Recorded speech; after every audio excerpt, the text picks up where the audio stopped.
झारखंड का शैक्षणिक व्यवस्था चौपट है, यह किसी व्यक्ति ने नहीं, झारखंड हाईकोर्ट के इंग्लिश स्टेनोग्राफर के रिजल्ट ने बताया। सबसे पहले आप विज्ञापन को देख लें। High court of Jharkhand Ranchi, advertisement number देख लीजिए आप। देखिए वैकेंसी के नीचे एक नंबर में English stenographer for civil court of state of Jharkhand. Categories में देखिए अनरिजर्व कैटेगरी के लिए 122, BC1 के लिए 27, BC2 के लिए 13, SC के लिए 60, ST के लिए 145, EWS के लिए 30 सीट्स, कुल 397।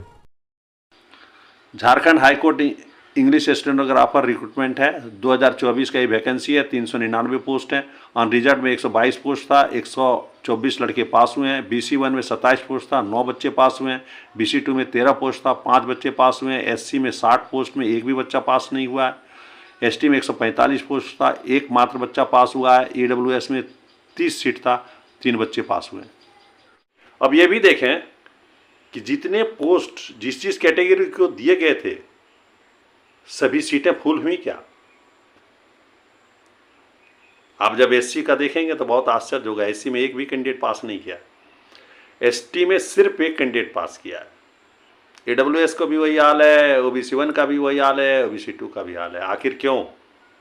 क्या ये संजोग है? बिल्कुल संजोग नहीं है। झारखंड की जो शैक्षणिक स्तर है और जिस प्रकार की पद्धति है, इससे यही रिजल्ट को भी आप कर सकते हैं। इंग्लिश स्टेनोग्राफर नहीं मिलना कोई आश्चर्य नहीं है, क्योंकि झारखंड की जो पढ़ाई का जो सिस्टम है इसमें यही रिजल्ट आए।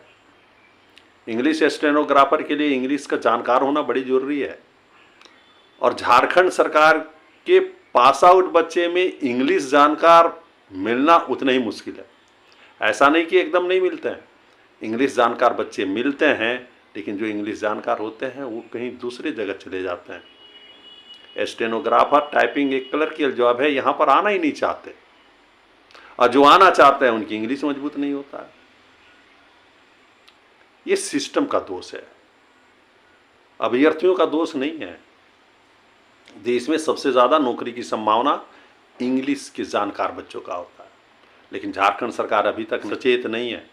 सिंपल रूटीन जॉब हो रहा है, बच्चे को पढ़ाना चलाना, पढ़ा नहीं पढ़ा समझते रहो, और जो बच्चे पास आउट हो रहे हैं अच्छे नंबरों से, उनकी व्यक्तिगत उनके अभिभावक का योगदान है। ऐसी परिस्थिति में झारखंड सरकार और हाईकोर्ट को पहल करनी चाहिए। पहल यही होना चाहिए, रिक्रूटमेंट पॉलिसी को थोड़ी सी सरल करना। इंग्लिश जानकार बच्चे को आप सिलेक्ट कर लो, फिर आप टाइपिंग और स्टेनोग्राफी सिखा दो 1 साल में ट्रेनिंग देकर करके, आपका जो रिक्वायरमेंट है मिल जाएगा। प्रति मिनट इंग्लिश टाइपिंग 40 क्या इससे ज़्यादा मिलेगा, प्रति मिनट स्टेनोग्राफी शॉर्ट हैंड 80 से ज़्यादा मिलेगा।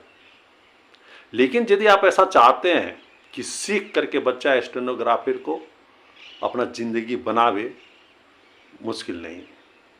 इंग्लिश जानने वाले को ऊंचा जगह जाना है, आपको इंग्लिश स्किल्ड चाहिए, इंग्लिश स्किल्ड है नहीं, तो आखिर होगा क्या? अगर वैकेंसियाँ भरी नहीं तो हाईकोर्ट में जो काम हो रहे हैं वो प्रभावित होंगे, क्योंकि हाईकोर्ट का भाषा इंग्लिश है, और इंग्लिश में शॉर्ट हैंड जानने वाले नहीं मिलेंगे। डिक्टेशन लिखेगा कौन? डिक्टेशन अगर हाथ से लिखा जाए तो समय कितना लगेगा? ऐसे भी कोर्ट में अंबार पड़ा हुआ है पेंडिंग केस का, और इसके कारण और भी अगर फाइलें बढ़ जाए तो ये उचित नहीं है। इसलिए राज्य सरकार और हाईकोर्ट को इसको लिबरल कर करके ट्रेनिंग दे करके इंग्लिश स्टेनोग्राफर बनना चाहिए।